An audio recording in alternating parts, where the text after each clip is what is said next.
টাকাটা সাবানটা কে রেখে চলে গেছে, কি করে নেবো দোকানদারের শাক খেতে গিয়ে।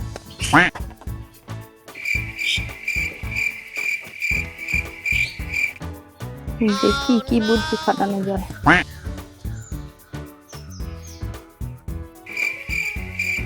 কিছু লাগবে নাকি? ওই 3 প্যাকেট সয়াবিন দাও তো। বেশ, 3 প্যাকেট সয়াবিন তো দিদি। আর কি? 1 জার চকলেট দাও। প্লেট আগে আর দিয়ে দিচ্ছি।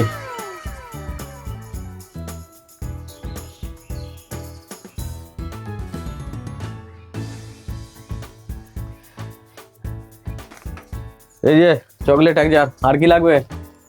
আর ওই যে দুধের প্যাকেটটা দিয়ে দাও। দুধের প্যাকেট একটা। টাকাটা কিছুতে আসছে না, কেন বুঝতে পারছি না তো। এই যে আর কি লাগবে? কিছু নয়, কত হচ্ছে বলো। বেশ ঠিক আছে, দাঁড়াও হিসাব করে বলে দিচ্ছি। এই সালা টাকাটাকে কেন নিয়ে যাচ্ছে না, বুঝতেই পারছি না কেন আসছে না।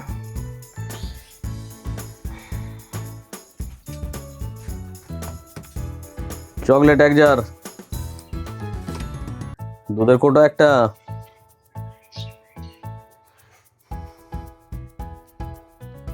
সোয়াবিন 3 প্যাকেট, 270 টাকা হচ্ছে। এই নাও পয়সা। ঠিক আছে।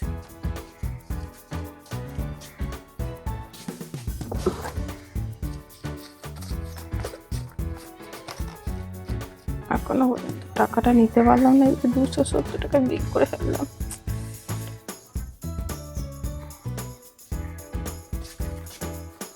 এই যে 270 আর 30, 300, 100, 400।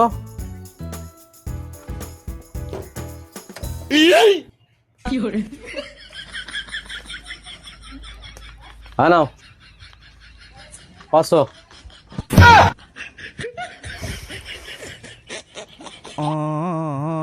বিক্রি করতে গেলে এসব টেকনোলজি নিতে হয়, বুঝতে পারলে? তুমি ওইটা দেখে চলে আসলে, মাছ যেমন চারা দেখলেই চলে আসে, তেমনি তুমি 100 টাকার নোটটা দেখে ভাবলে যে কেউ ফেলে গেছে, কিন্তু ওটা কেউ ফেলে যায় না। ওটা আমি ওইভাবে রেখে দিয়েছিলাম। তুমি টানলে কি হবে, ওটা তুমি টেনে নিতে পারবে? ওটা বাঁধা ছিল, এই যে এই বোতলটার সঙ্গে এই সুতোটা দিয়ে বাঁধা ছিল, তুমি টানলে পাবে? তুমি তো খুব বদমাইশ লোক। এই দুনিয়াতে সহজ সরল ভাবে যেই থাকবে তার কিন্তু জীবনে কিছু হবে না। যেমন এই যে শক্ত দেওয়াল, এখানে কেউ কিন্তু ব্রেক ঠুকতে পারবে না, এখানে একটা কাঠের গুঁজি দিয়ে তবে ব্রেকটা ঠোকা যায়, বুঝতে পারলে তো? তেমনি ব্যবসা করতে গেলে এর উপরে করতে, যখন খদ্দের পাতি থাকে না, কিছু করার নেই, খদ্দের টানার জন্য।